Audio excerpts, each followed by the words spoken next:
한 달에 한 번 바쁜 걸음을 멈추고 뒤를 돌아보는 시간, 이를 통해 지나온 발자국을 가만히 들여다보는 시간, 월간 역사 코너를 함께 해주실 박광일 역사작가 나오셨습니다. 작가님 안녕하세요. 안녕하세요. 예, 저희가 이제 매주 이제 한 번씩 뭐 이제 출장 가시거나 그럴 때는 못 모셨지만은 자주 이제 모시려고 했는데 그때는 뭔가 경제와 역사의 콜라보레이션 이었죠. 네. 근데 저희가 이제 자체적으로 회의를 하다 보니까 박광일의 얘기를 좀 길게 듣고 싶다. 이런 내부 의견도 많고 또 네. 청취자분들의 열화와 같은 성화가 있었어요. 성원이 있었습니다. 그래서 저희가 좀 덜 자주 모시지만은 길게 한번 들어보자 이렇게 해서 월간 역사를 만들었는데 어떠십니까? 네. 박시동 평론가님과 함께 하다가 혼자 하려니까 일단은 좀 외롭기는 하고요. 예. 그런 면에서 부담도 조금은 더 큰 편이긴 합니다만은 또 한편으로 지금 얘기하셨던 것처럼 역사 얘기를 조금 길게 나눌 수 있어서 다행일 것 같다라는 생각이 들기도 하는데 어쨌든 걱정 반 또 한편으로는 또 뭔가 말씀을 드릴 수 있겠다는 기대 반 이런 마음입니다. 사실 거의 이제 한 45분에서 50분 정도 혼자 말씀하셔야 돼가지고 제가 좀 말이 많기는 합니다. 조금씩 거들기는 하겠지만은 네. 근데 이게 스토리텔링이잖아요. 사실은 역사라는 게 그런 차원에서 보면은 뭔가 이야기 보따리를 풀어내기에 45분이 부족할 수도 있겠다. 뭐 그런 생각도 들어요, 사실. 네, 그 중학교 수업 시간 1시간 정도에 해당하는 거기 때문에 예. 사실은 또 길지 않은 편이기도 하고요. 무엇보다도 어떤 이야기를 꺼내느냐에 따라서 그 시간이 굉장히 부족할 수도 있지 않을까라는 생각이 들기도 하는데요. 예. 그렇지만 이제 또 제 목 중에 하나가 덜 지루하게 역사 이야기를 들으실 수 있도록 하는 거기 때문에 거기에 맞춰서 또 저는 최선을 다하려고 합니다. 알겠습니다. 네. 앞으로도 이제 또 한 달에 한 번씩 어떤 주제를 가져오실지 제가 굉장히 궁금한데 오늘은 일단 이 얘기를 좀 해야 될 것 같아요. 이제 앞에서 말씀드렸는데 안중근 의사. 왜 안중근 의사를 저희가 이제 작가님과 상의해서 골랐는데 그 고른 이유가 지난 10월 26일이 네. 안중근 의사 의거 115주년이었습니다. 그러니까 이토 히로부미를 저격한 날. 맞습니다. 그날이 이제 115주년이었습니다. 그래서 안중근 의사는 저는 일단은 이제 찾아봤어요. 원래 뭐 우리가 사실 모르진 않은데 맞습니다. 그래도 좀 찾아봐야 되잖아요. 그래서 찾아봤는데 일단은 제가 가장 인상적이었던 거는 그 사형당해서 이제 사망하신 게 만 30세더라고요. 그렇죠. 예. 그러니까 1879년에 태어나서 1910년이니까 뭐 30세 아니면 31세 뭐 요 정도 되는데 나는 30에 무엇을 했는가. 뭐 이 생각이 많이 들어요. 지금 이제 50대가 이제 접어들었는데 네. 헛살았나? 뭘 살았지? 약간 이런 생각이 좀 많이 들더라고요. 그러니까 이제 근대 역사를 보게 되면은 사실은 지금 말씀하셨던 것과 비슷한 느낌을 많이 받게 됩니다. 예를 들어서 1919년에 만세운동을 벌였다가 1920년에 서대문 형무소에서 목숨을 마쳤던 유관순 열사 같은 경우가 1902년생입니다. 그다음에 우리가 알고 있는 김구 선생이 청년 접주로 나갔던 동학운동 당시에 청년 접주로 나갔던 시기가 18살입니다. 그러니까 이제 그 시기를 생각해 보면 어떻게 이렇게 이른 시기에 독립운동이라는 큰 뜻을 또 그것도 굉장히 깊은 생각 속에서 하시는 경우가 있거든요. 나라가 어려울 때 사람들이 일찍 처리됩니다. 그렇군요. 그러니까 이제 거꾸로 얘기하면은 지금 대한민국 사회가 어렵다 얘기를 하지만 그만큼 목숨 자체를 걸 만큼의 긴박한 상황은 아닌 그러니까 조금 더 나은 어떤 사회와 삶에 대한 고민들이 있다면 그 당시는 나라 자체가 일단 백척간두에 걸려 있기도 하고 내 목숨 자체도 어떤 방식으로 유지를 해야 될지를 고민하던 시기. 그렇기 때문에 조금 일찍 처리들고 그런 면에서 조금 우리가 생각할 때는 어찌 그 나이에 그런 생각과 그런 행동까지 하셨을까라는 모습들을 좀 보여주시는 것이 아닐까 저는 그렇게 생각하는 편입니다. 뭐 아무래도 또 이제 평균 수명이 좀 달랐던 거 지금은 이제 만 80세까지 사는데 이때는 환갑만 넘어도 장수했다 뭐 이런 때였으니까 어르신이었다 보니까 그런 영향도 있었을 것 같습니다. 제가 예전에 역사를 보면서 이제 사실 이제 현대 쪽으로 넘어와서 좀 놀랐던 게 김대중 대통령이 목포일보 사장을 했던 게 27세더라고요. 맞습니다. 그래서 사장님이 20대 사장님이셔서 언론사 사장님이셔서 깜짝 놀랐어요, 제가. 그러니까요. 그러니까 그 유명한 어떤 뭐 역사 속에 등장했던 인물들 보면은 우리가 분명히 한 50대, 60대라고 생각했는데 30대, 40대 그와 같은 어떤 지위나 어떤 행동을 하는 경우가 종종 있거든요. 그러니까 약간은 지금의 시기하고는 조금 어떤 나이를 바라보는 시선이나 또 그 시대의 어떤 일찍 철들게 하는 모습들이 좀 달랐다라는 생각이 들기도 합니다. 예. 어쨌든 안중근 의사는 굉장히 우리 지금 기준으로는 젊은 나이에 어떻게 보면 이제 역사에 남는 인물이 됐는데 안중근 의사를 바라보는 시각들이 굉장히 다양하고 맞습니다. 그 이토 히로부미를 이제 저격한 것도 뭐 나라마다 평가가 다른 거는 당연한 건데 시대에 따라서는 또 어떤 정치적 상황에 따라서는 뭐 소위 말 우리가 좀 뒤에서 얘기하겠지만은 안중근은 테러리스트였다 뭐 이런 평가들까지 막 다양하게 나오니까 좀 많은 청취자분들도 국민분들도 헷갈리실 수도 있을 것 같은데 일단 짧게 작가님이 보시기에는 안중근은 어떤 사람이었다 한번 말씀해 주시고 본격적으로 얘기해 보죠. 네, 안중근 의사가 가지고 있는 그러니까 역사 특히 이제 독립운동사와 관련해서 가장 큰 미덕 가운데 하나는 그 의거가 1909년이라는 겁니다. 그러니까 1909년은 우리가 보통은 1905년과 10년을 뭉뚱그려서 을사늑약과 그다음에 국권 피탈을 같이 얘기를 하지만 이 시기도 굉장히 중요한 의미를 가지고 있거든요. 예. 그러니까 보통 우리가 독립운동하면 1910년 이후를 생각을 하는데 1910년 전이었단 말이죠.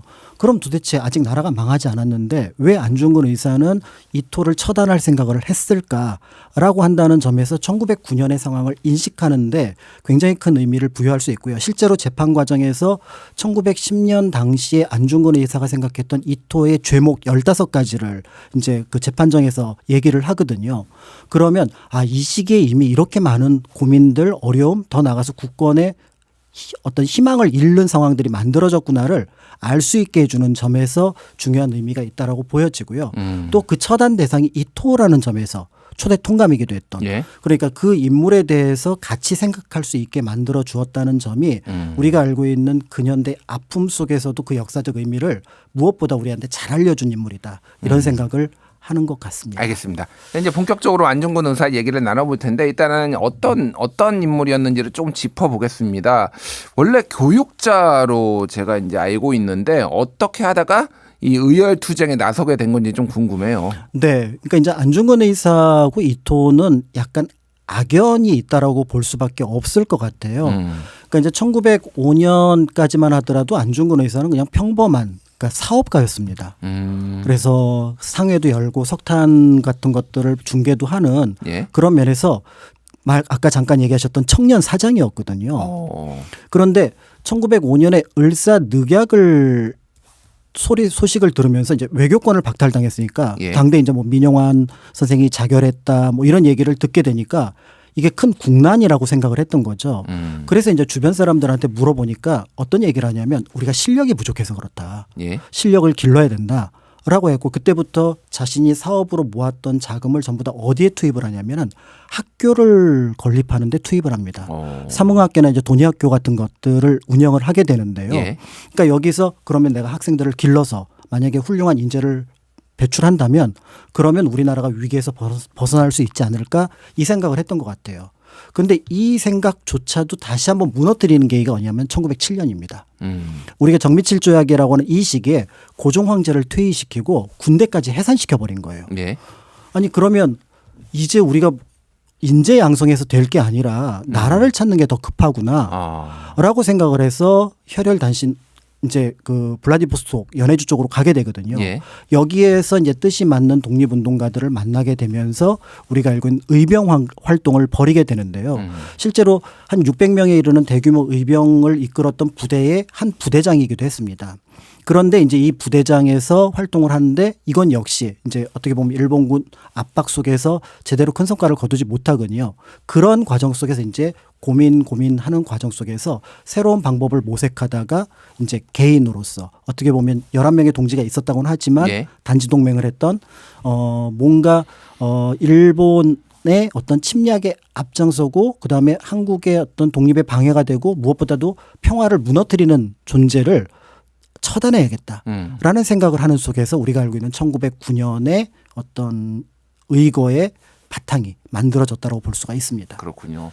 그래서 어쨌든 의병까지 조직해서 이제 나름의 독립투쟁도 하고 뭐 네. 그렇게 하다가 이제 암살 아니면 저격 이쪽으로 이제 방향을 튼 것 같은데 왜 이토 히로부미였는지가 좀 궁금을 해요. 네. 그러니까 일반적으로는 이제 뭐 이토 히로부미가 조선 통감부의 통감이었기 때문에 목표가 되었다라고 생각을 할 수도 있지만은 이게 또 뭐 역사를 조금 뭐 배우신 분들 아시는 분들은 이 평화에 대해서 네. 또 이 뭐죠 안중근 의사가 이토 히로부미의 주장에 대해서 어느 정도 공감을 했다가 이거에 대해서 또 큰 어떤 배신감 그리고 맞습니다. 이런 문제들이 조금 섞여 있다라고 해서 뒤에 좀 우리가 얘기를 하겠지만 사상가로서의 어떤 안중근 의사도 조명을 할 텐데 이게 어떤 의미가 있는지 좀 알고 싶습니다. 네, 일단은 이토를 처음부터 뭔가 처단의 목표로 삼았던 건 아닙니다.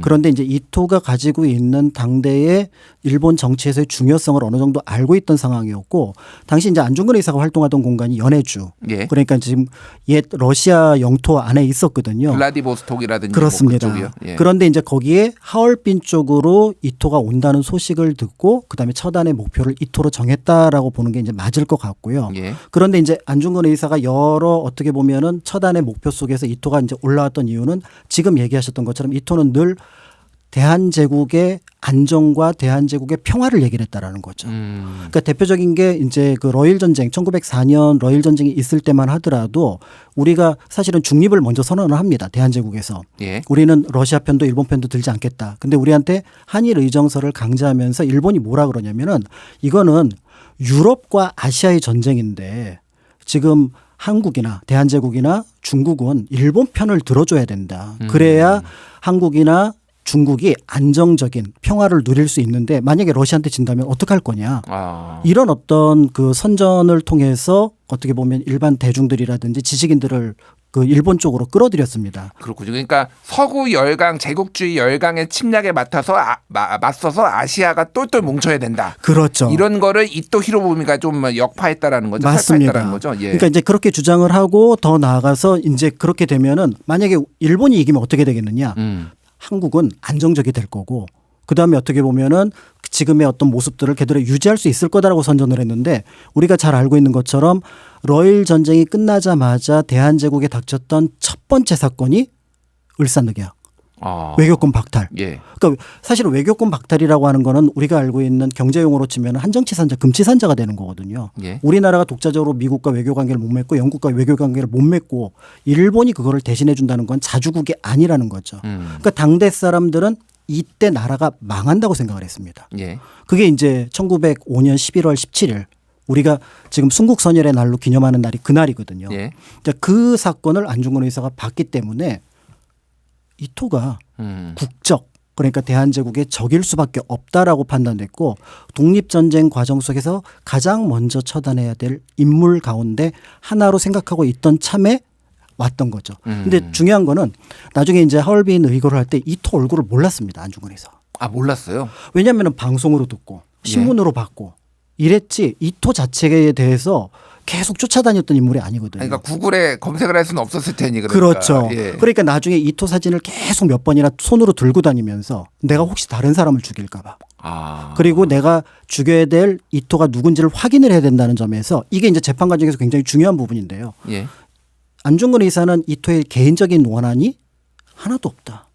이건 나라와 나라 사이의 문제고 독립전쟁의 과정이다라는 것들을 이걸 통해서도 어느 정도 이제 우리가 얘기를 할 수 있는 부분이 있거든요. 예. 그런 면에서 볼 때 이토에 대해서 개인적인 원한은 하나도 없다. 다만 독립전쟁에서 저 사람이 굉장히 큰 문제가 있고 그가 주장했던 평화라는 것들이 허울이었구나라를 얘기를 했던 거죠. 그렇군요. 어쨌든 이토 히로부미가 주장하고 그때 많은 일본 이제 뭐 제국주의의 뭐 지식인들도 그렇고 어떤 제국주의에서 주장했던 거는 어쨌든 동양이 아시아가 뭉쳐서 서구에 맞서야 된다. 일종의 일본판 동양 평화론이 있었던 거고. 그렇습니다. 예, 예. 근데 거기에 대해서 안중근 의사는 나중에 이제 자신이 썼던 동양 평화론 전체 완성하지 못했지만 서문하고 이제 두 번째 장까지만 서만 본다고 하더라도 이게 달랐다고 볼 수 있는데 일본이 생각했던 동양 평화론은 일본이 중심에 서고 그 주변의 아시아 나라들이 보호국이 되는 겁니다.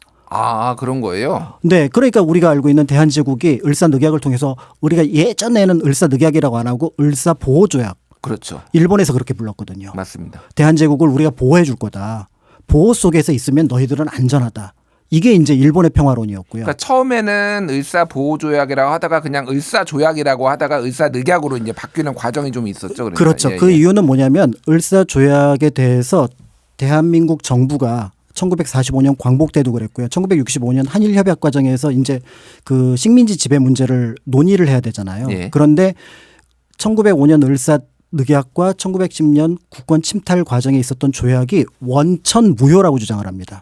그러니까 원천 무효라는 얘기는 을사 조약을 우리가 대한민국 정부에 인정을 하지 않는다는 거예요. 예. 그러니까 을사 조약으로 부를 수가 없습니다. 그래서 이제 강제로 늑자가 강제로 네, 우리를 강제했다. 그래서 을사 늑약이라고 부르고 실제로 법리적으로도 약간의 문제가 있는, 그러니까 예를 들어 고종의 서명이 없는 예. 그런 부분들이 있기는 한데요. 아무튼 이게 이제 이토나 일본이 주장했던 평화론이고, 이제 거기에 비해서 안중근 의사 같은 경우는 한국, 일본, 중국이 공존을 해야 된다라는 겁니다. 대등한 관계로. 그렇죠. 예. 그래서 공존을 해서 세 나라가 통합할 수 있는 구조. 예를 들어서 학교를 같이 세워서 학생들을 같이 공부시키고 군대를 같이 운영하고 예. 그다음에 화폐를 같이 통일을 하고 이렇게 한다면은 자연스럽게 세 나라 사이에 교류가 이루어지면서 평화롭게 이루어질 거고, 지금은 세 나라로 시작을 하지만 만약에 그것이 성공적으로 이루어진다면 다른, 그러니까 동남아시아라든지 인도 같은 나라가 예. 동참을 하게 되면은 동양 전체가 평화롭게 되지 않겠느냐. 아. 전제 조건은 약육강식이 아니라 공존의 평화를 얘기를 해야 된다. 그러려면은 지금 일본이 한국을 침탈하고 국권을 빼앗으려고 하는 것은 이 평화를 무너뜨리는 거다라고 안중근 의사는 봤던 거고, 그 평화를 무너뜨리는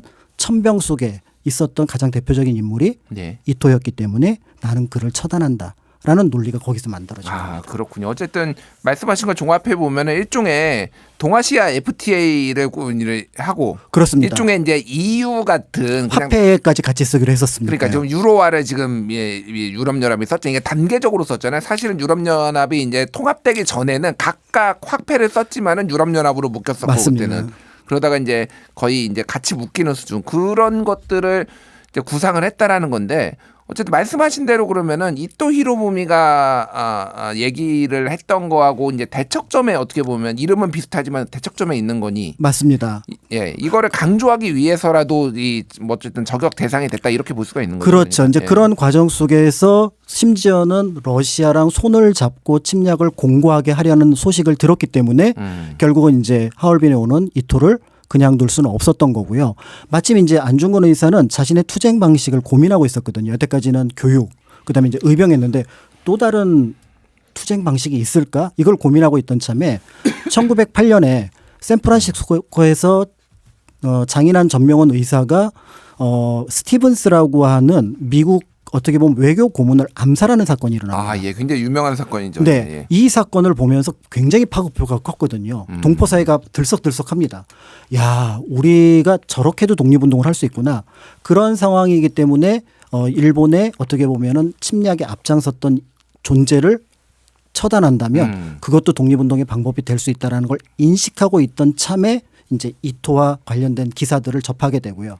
그러면서 이제 1910년 10월 26일 하얼빈 의거를 준비를 하게 되는 거죠. 그러면은 이제 방금 말씀하셨다시피 이제 스티븐슨 암살 사건 그 미국 고문이었는데 네. 그러니까 일본하고 가까워 가지고 이제 맞습니다. 우리나라가 이제 일본에 식민지가 되는 것이 당연하고 네. 심지어는 이토와 같은 훌륭한 통감을 둔 것을 다행으로 여겨라라고 샌프란시스코에서 강연을 하고 다녔죠. 강연을 하고 다녔던 이 사람을 암살한 것이 어쨌든 안중근 의사가 의거를 결심하게 된 계기로 이제 말씀해 주셨는데 네. 여기서 이제 쟁점이 하나가 있는데 안중근은 테러리스트다 이런 주장하시는 분들이 있어요. 이게 물론 대중적인 지지를 받지는 못하지만은 일부에서는 이제 그런 분들 또 이제 저는 약간 뭐 극우적 성격을 가지신 분이라고 생각을 하지만 또 아니라고 생각하시는 분들도 어쨌든 그런 주장을 하시는 분들이 있는데 이거는 좀 어떻게 이거를 우리가 받아들여야 될까요? 그러니까 일본은 이제 한국 침략 과정에서 이른바 합법을 주장을 합니다. 그렇기 때문에 을사늑약도 합법이었고 그다음에 국권 침탈 과정에서도 순종의 내각회의를 통해서 이완용이 가져온 것에 대해서 다시 도장을 찍었기 때문에 합법이다. 이렇게 주장을 하고 있습니다. 그런데 이제 우리가 그 법 조항이 합법이다 불법이다라고 할 때 그 이면을 좀 봐야 되는 부분들이 있는데요. 1909년에 이른바 남한 대토벌. 예. 그러니까 소위 말해서 독립 운동을 하고 있었던 대한제국 민중들을 적어도 3만에서 많게는 20만 이상 학살한 사건이 있었습니다. 그러니까 우리가 알고 있는 그 남한 대토벌 과정에서 굉장히 많은 농민들 그다음에 심지어는 양반들도 일본인들이 독립과 관련됐다고 해서 죽였거든요. 예. 그러면 이 사건은 어떻게 볼 거냐는 거예요. 이거는 합법이고 이거는 불법이냐. 그러니까 그 하얼빈으로만 포커스를 맞출 게 아니라 전체 동아시아 전체하고 한국하고 일본 관계 전체를 맞춰보면은 그게 합법과 불법을 어느 관점에서 그러니까 예를 들어서 우리가 영화를 볼 때 옆에서 굉장히 많은 깡패들이 칼을 들고 있는데 장면 하나만 보면 도장을 뒤에서 찍고 있거든요. 예. 그럼 이 도장이 합법이냐라는 거예요. 이 관점에서 본다 그러면은 우리가 저항할 방법은 다른 방법이 없거든요. 예. 그럼 그때 저항할 수 있는 방법이 1907년에 군대가 해산이 됐습니다. 그럼 대한제국은 일본에 대해서 우리의 독립과 자주에 대해서 어떤 방식으로 투쟁을 하는 것이 맞는지 만약에 그 대안을 제시해 주신다면 그렇다면은 안중근 의사를 혹시 살인범이나 혹시 테러리스트로 보는 것들에 대해서도 1%라도 생각할 수 있겠지만 그 외에 대안이 없다면 그렇다면은 이제는 의열투쟁이 됐던 아니면 외교투쟁이 됐던 다양한 방식의 투쟁 방식을 선택할 수밖에 없는 거고 그 투쟁 방식의 하나가 바로 이거였고 실제로 안중근 의사는 자기는 독립전쟁 중에 포로가 되었다. 네. 라고 주장을 했기 때문에 그 본인이 어떻게 생각을 했는지 무엇보다도 얼굴도 모르는 사람을 사진 들고 네. 아, 저 사람이 우리나라를 침략해온 사람이다라고 간 사람을 과연 우리가 테러리스트라고 볼 수 있는가 이렇게 볼 수가 있는 거죠. 알겠습니다. 자, 이제 뒤에서는 저희가 어떻게 이제 재판을 받았고 이제 뭐 사형되는 그 얘기 그런 얘기까지 좀 다뤄볼 텐데 일단 여기서 잠시 노래 한 곡 들으면서 쉬었다가 이야기 이어가 보겠습니다. 네. 이제 의거에 대해서 짧게 이제 얘기를 하고 바로 재판장으로 넘어가겠습니다. 어쨌든 이토 히로부미가 하얼빈으로 온다라는 얘기를 듣고 네. 거기로 이제 찾아가잖아요. 근데 말씀하셨다시피 얼굴도 몰라서 사진을 들고 찾아다닌다. 맞습니다. 근데 거기가 이제 경비가 삼엄했을 텐데 어떻게 네. 뚫고 그렇게 들어갔을까요? 그러니까 이제 이 부분에 대해서 이제 많은 사람들이 이제 조금 그러니까 의심하고 있는 부분들이 있습니다. 왜냐하면 일단 그 하얼빈 역 같은 경우가 당시 러시아가 관할하는 조차지와 같은 곳이었습니다. 예. 이제 그렇기 때문에 거기를 실제로 1차로 관할했던 거는 러시아 군인이었고요. 안중근 의사를 처음에 체포한 것도 러시아 군인이기도 했었거든요. 예. 그러니까 근데 12시간 만에 바로 이제 일본 영사관 쪽으로 이첩을 하게 됩니다. 안중근 의사를. 그럴 때 러시아 쪽에서 부담을 느껴서 빨리 일본 쪽으로 이첩했다라는 주장이 있기도 하거든요. 예. 근데 실제로는 정반대입니다. 왜냐하면 러시아 측으로 볼 때는 이토 같은 거물에다가 코코체프랑 이제 면담을 하게 되면은 이 장면 자체가 굉장히 위험하다고 판단을 했던 거예요. 예. 그러니까 러시아 자체도 이토에 대해서 거부감을 느끼는 사람들이 많고 지금 러일 전쟁 끝난 지 4년밖에 안 됐잖아요. 예. 그런 과정에서 이토가 온다? 그럼 또 러시아 이권을 뺏기나? 이런 생각들을 했었고 당시 동아시아 정세가 굉장히 복잡하기 때문에 경비를 철저히 세워야 된다고 러시아 당국에서 일본 쪽에다가 우리가 그렇게 하겠다라고 얘기를 합니다. 그런데 일본 쪽으로 볼 때는 오히려 환영 인파가 많았으면 좋겠는 거예요. 특히 동양인 환영 인파가. 아. 일본인들이. 예. 그러니까 경계를 좀 느슨하게 해달라고 러시아 측에 오히려 요청을 한 상황이었습니다. 그렇군요. 그러니까 물론 안중근 의사 자체가 신분증도 가지고 있었고 가짜로 만든 신분증도 있었지만 이런 분위기 속에서 이제 일본 플랫폼까지 접근이 가능했던 거고요.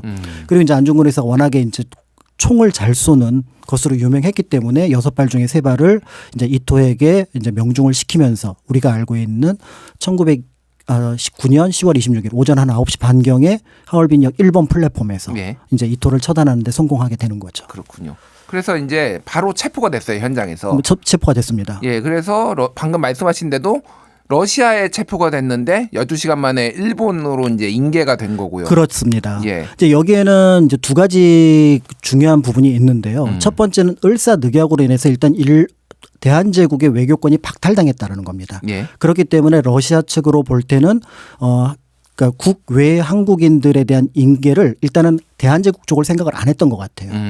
근데 이제 1907년에 이제 그 동청철도 안에서 그러니까 하얼빈역 안에서 조그만 사건 하나가 일어났는데 이 사건을 계기로 러시아 측하고 일본하고 합의한 부분이 있습니다. 예. 바로 뭐냐면 국외 한인은 그러니까 통감부가 이제 주장을 했던 건데요. 국외 한인은 일단은 일본 관할이다.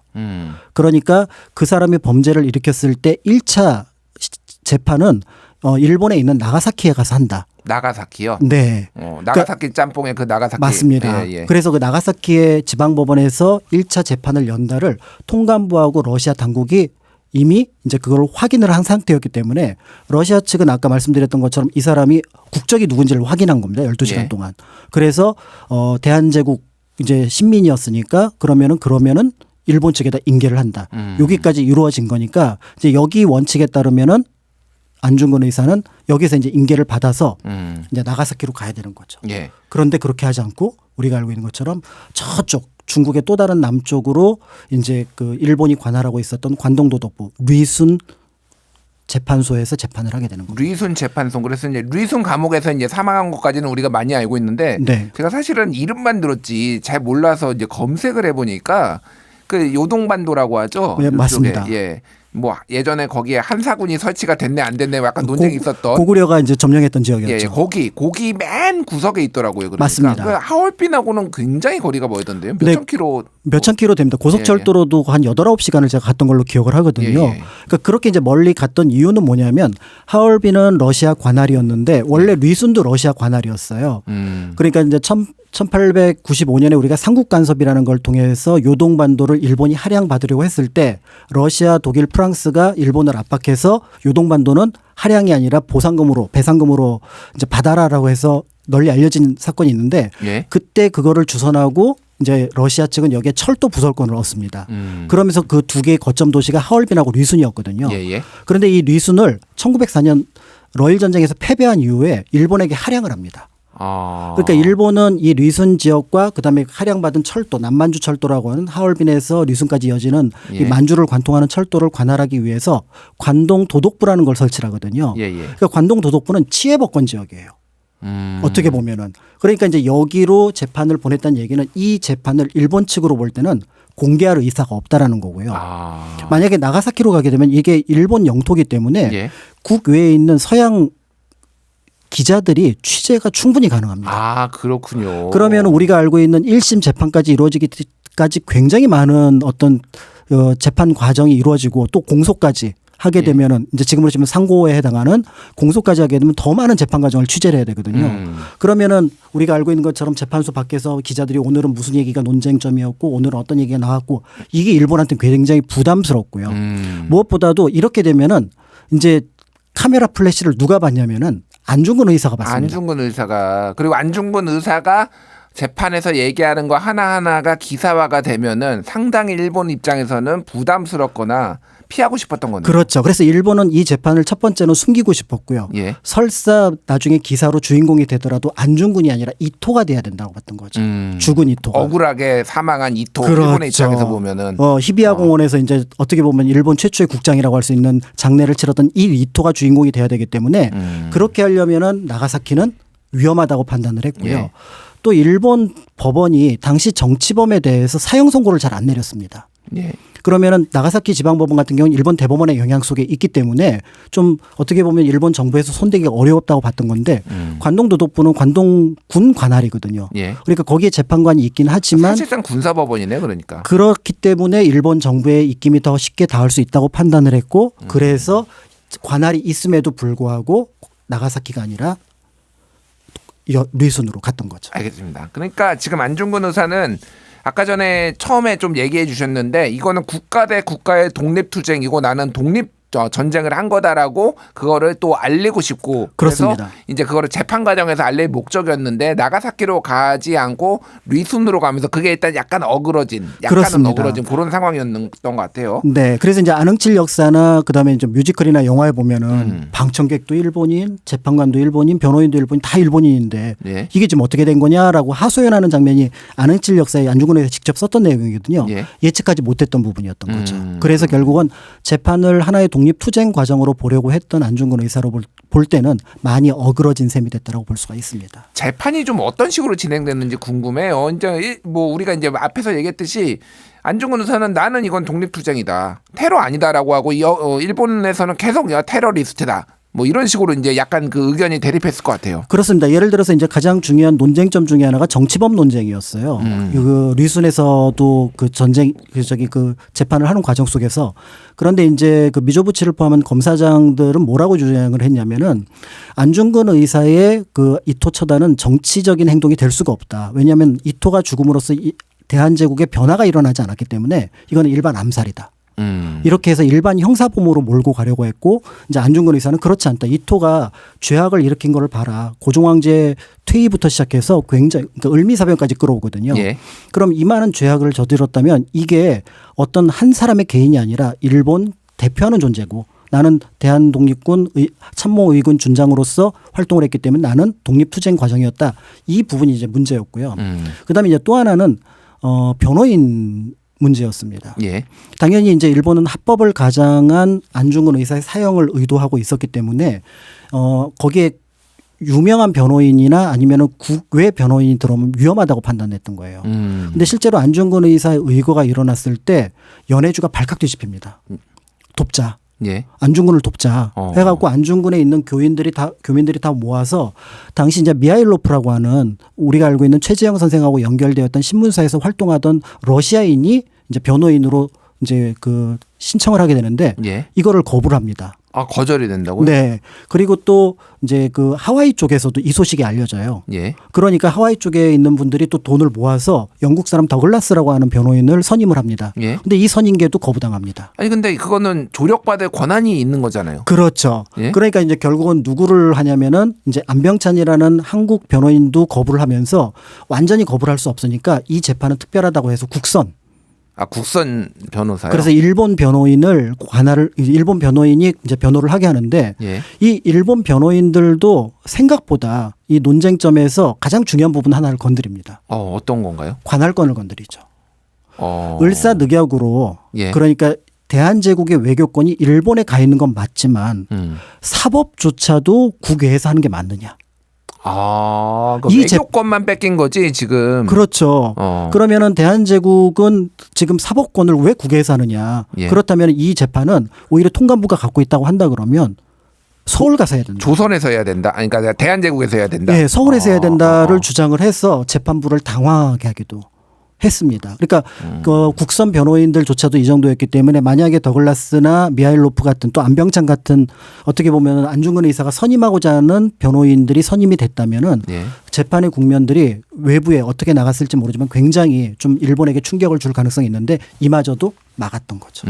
어쨌든 그런 뭐 여러 가지 우여곡절이 있었고 그렇지만은 재판이 이게 길게 이어지지는 않았던 것 같아요 보니까. 맞습니다. 그래서 예. 이제 우리가 알고 있는 1차 지방 이제 재판이 벌어져서 우리가 알고 있는 안중근 의사 사형 선고를 받게 되거든요. 여기서 이제 안중근 의사는 고민을 하는 거죠. 그 당시는 이제 지금의 항고 또는 항소 상고 같은 거를 공소라 그랬습니다. 예. 이 공소를 할지 말지를 고민을 한 거예요. 근데 이제 안중근 의사가 판단하기에는 공소가 큰 의미가 있을까? 어차피 이 재판은 끝난 재판인 것 같고, 예. 그러니까 자신의 사형 선고를 돌이킬 수는 없다고 판단을 했던 거죠.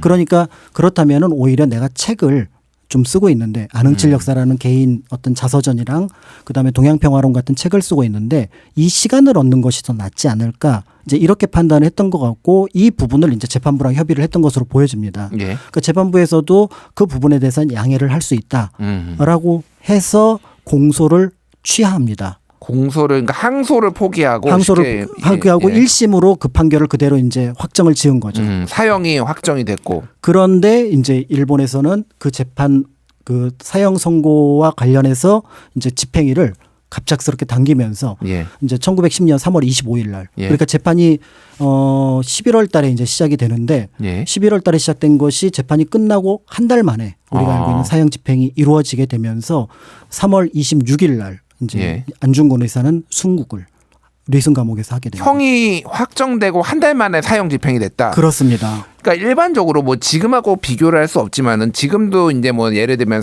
우리나라는 이제 사실상 사형이 없는 나라가 되긴 했지만은 다른 나라를 보더라도 사형 선고를 받고 몇 년 정도 뭐 감옥에 있고 막 10년 이상씩 막 감옥에 있는 경우도 있잖아요. 그렇습니다. 뭐 그 사람들은 또 고통일 수도 있겠지만 어떻게 보면은 언제 죽을지 모르니까. 그런데 안중근 의사도 그러니까 그런 거를 좀 생각을 했겠네. 그러니까 내가 뭐 1년 정도 있으면은 아까 말씀하셨던 동양평화론도 좀 집필을 완결을 하고 그렇습니다. 뭐 여러 가지 책도 쓰고 뭐 자신이 할 일을 감옥에서 하고 이제 나는 이제 생을 마감해야 되겠다라고 하는데 일본 입장에서 보면은 이렇게 빨리 한 이유가 뭐 안중근이라는 사람을 빨리 지워야 되는 건가요? 맞습니다. 그러니까 실제로 안중근 의사가 이제 재판하는 과정에서 일본이 예상은 했겠지만 그 파급 효과가 훨씬 더 컸던 거예요. 그러니까 이제 국내에서 예를 들어 안중근 의사의 가장 못생긴 사진을 일본 쪽에서 유통을 시킵니다. 아, 그래요? 그러니까 이제 재판받으면 굉장히 수척해지고 막 그러잖아요. 예, 예. 그런데 그 사진조차도 한국인들에게는 영웅처럼 받아들여지고 미주에 있는 교포들 사이에서는 안중근 의사 사진을 넣은 엽서 같은 것들이 유통이 되기 시작합니다. 예. 그러니까 자연스럽게 안중근이라는 사람을 통해서 1909년까지 힘들고 어렵고 이제 우리는 할 수 있는 게 없는 거야라고 생각했던 많은 한인들에게 할 수 있구나. 이토를 처단한다면 다른 걸 뭘 못하겠어? 라는 희망이 퍼지기 시작하니까 일본으로서는 다급해진 거고요. 그러니까 한국에 와 있는 사람들 중에서는 최고 수장이었잖아요. 그러니까. 그렇죠. 우리가 예. 알고 있는 이토라는 인물은 이제 지금은 널리 알려져 있는데 일본의 메이지 유신 이후에 신헌법을 기초한 인물이고요. 예. 총리를 여러 번 역임했고요. 그다음에 1905년 을사늑약을 강제한 이후에 초대 통감으로 왔던 인물입니다. 그러니까 사실은 2대 3대 통감이 있지만 2대 3대 통감은 2대는 이토가 물러나면서 잠시 자리를 아지한 거고 그다음에 3대 통감 같은 경우는 초대 총독이었던 데라우치예요. 마지막 통감에서 총독으로 첫 번째 총독으로 바뀝니다. 예. 그러니까 실제로는 통감부를 운영했고 국권을 침탈하는데 가장 결정적인 역할을 했고 일본 정부에서도 가장 중요한 인물로 평가받은 인물이 이토였기 때문에 그렇기 때문에 이토보다 안중근이 유명해지는 것들은 일본에 대해서는 굉장히 큰 어떻게 보면 부담으로 다가왔던 거죠. 아, 그렇군요. 그러면은 이제 그 동양평화론 집필을 시작을 했잖아요. 안중근 의사가. 이게 얼마나 쓰여졌고 어떤 내용이 그러면 지금 알려져 가지고 어떻게 이게 좀 밖에 외부로 출간이 됐나요? 이렇게 출간까지 되게 된 과정을 좀 설명해 주세요. 그러니까 일단은 이게 지금 원래 안중근 의사는 총 5장으로 생각을 했던 것 같아요. 예. 그런데 지금 동양평화론 발견된 거는 2개 장만 나와 있습니다. 서문하고 이제 그 1차로 본문 하나가 나와 있는데 그러니까 지금 3장, 4장, 5장은 모두 이제 어떻게 보면은 완성되지 않은 상태로 남아 있었던 거죠. 그런데 이 동양평화론 자체가 사실은 한국에서는 잘 몰랐습니다. 그 내용을. 그거를 일본어로 먼저 베낀 게 처음 발견이 돼요. 아, 그러니까 안중근 의사가 쓴 원고는 그러면 누구한테 가 있었던 거예요? 일본 쪽에 가 있었던 거죠. 아, 일본에 가 있었던 예. 거예요? 그러다가 그거를 일본 쪽에서 찾아낸 분이 한글로 번역을 하게 되고 그게 70년대입니다. 아, 1970년대요? 네.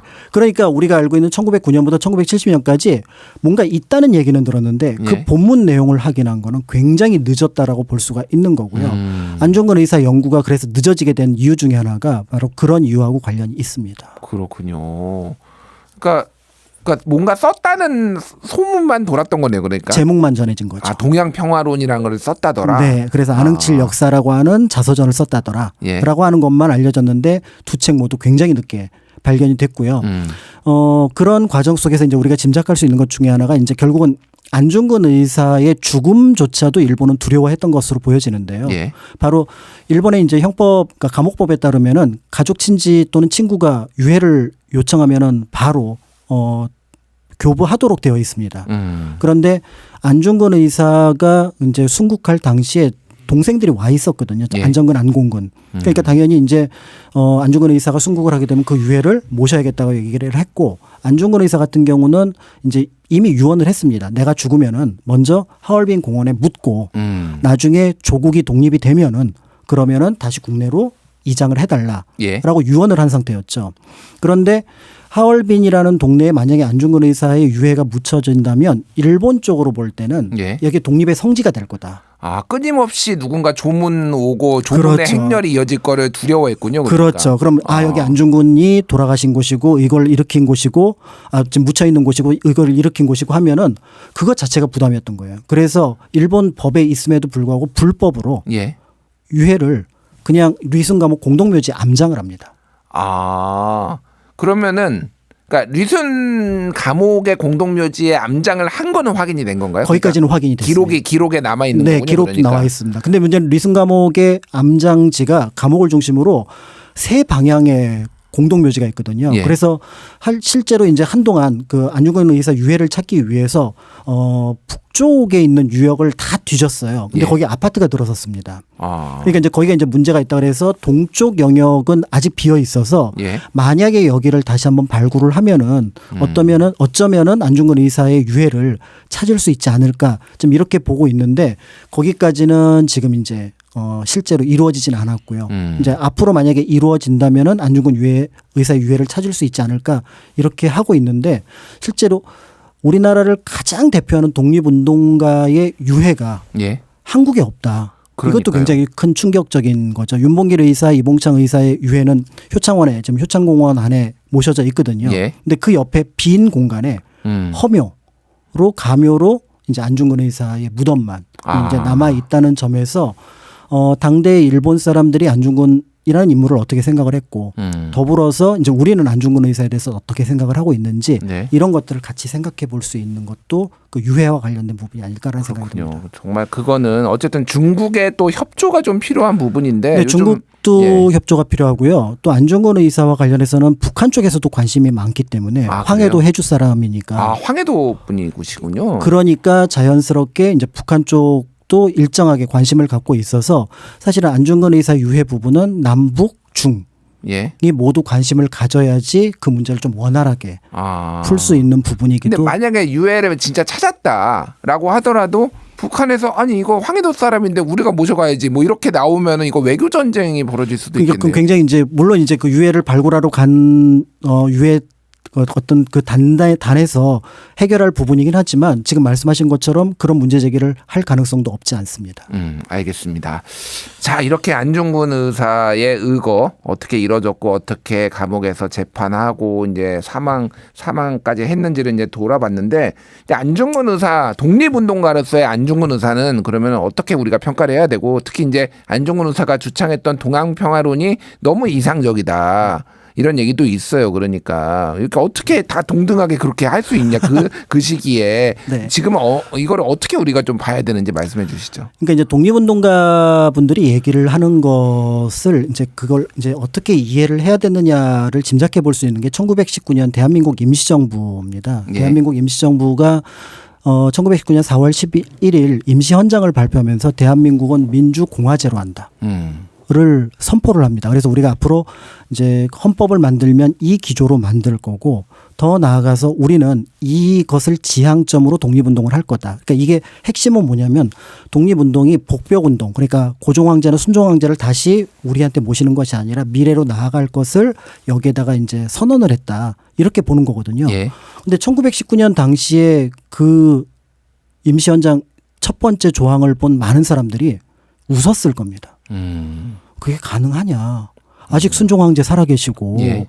그다음에 민주주의라는 거를 아무것도 모르는 어리숙한 백성들이 가득한 동네가 한반도인데 그게 가능하겠어라고 물어본 사람이 있을 겁니다. 아무리 양보해도 입헌군주제 정도는 가야지 뭐 이렇게 그렇죠. 생각을 해요. 그렇죠. 그런데 그 당시 독립운동가들이 그걸 선언을 했는데 27년 만에 그리고 횟수로는 30년 만에 1948년 대한민국 정부가 우리가 알기에는 민주공화제 체제로 수립이 되고 현재까지 그걸 만들어 왔거든요. 예. 그러니까 안중근 의사의 동양평화론 역시 당대에 그것이 이루어질 수 있느냐라는 것도 중요한 관점이 되겠지만 그때 지향했던 관점이 옳으냐라는 거죠. 결국 일본에 대해서 당신들이 얘기하는 그 평화론의 취지를 본다면 안중근 의사 동양평화론은 그렇게 지적을 하고 있습니다. 만약에 이게 당신들의 평화라면 당신들은 만주를 예. 침략할 거고 당신들은 중국을 침략할 거고 당신은 서구의 나라들과 싸울 거다. 근데 거의 그대로 됐네요. 그렇죠. 그리고 그 일본이 주장했던 일본 중심의 동양평화론은 태평양 전쟁 당시에 대동아 공영론이라는 걸 통해서 그렇죠. 그 권역 안에 있었던 수많은 아시아 사람들 수천만 명의 목숨을 앗아갔거든요. 예. 그러니까 이거는 1909년의 일이었었는데 이토와 안중근이 얘기했던 거지만 1935년 40년이 지났을 때 31년 만주사변 그다음에 37년 중일전쟁 그다음에 41년 태평양 전쟁을 본다면 이게 안중근 의사의 시점과 이토의 시점이 어떤 방식으로 나아가고 있는지 결국 이때는 안중근 의사가 진 거죠. 예. 이토가 어떻게 보면은 그 이토의 계승자들이 이겼습니다. 힘의 논리에 의해서 그렇게 이토가 잠시 승리를 했지만은 그렇게 어떤 것이 정말 가치가 있는지. 그렇죠. 예. 그렇기 때문에 안중근 의사의 그 당시에 실현 가능 여부를 떠나서 그가 봤던 지향점이 현재적 가치가 어떤 의미가 있는지 같이 보시면 좋지 않을까 이런 생각이 들기도 하죠. 알겠습니다. 자, 시간이 다 됐네요. 자, 안중근 의사의 얘기를 제가 이렇게 1시간 동안 들어본 게 처음인데 우리 청취자분들도 그러시지 않을까 생각을 합니다. 이렇게 귀한 시간 마련해 주신 박광희 역사작가, 월간 역사 오늘 문을 닫겠습니다. 작가님 감사합니다. 감사합니다.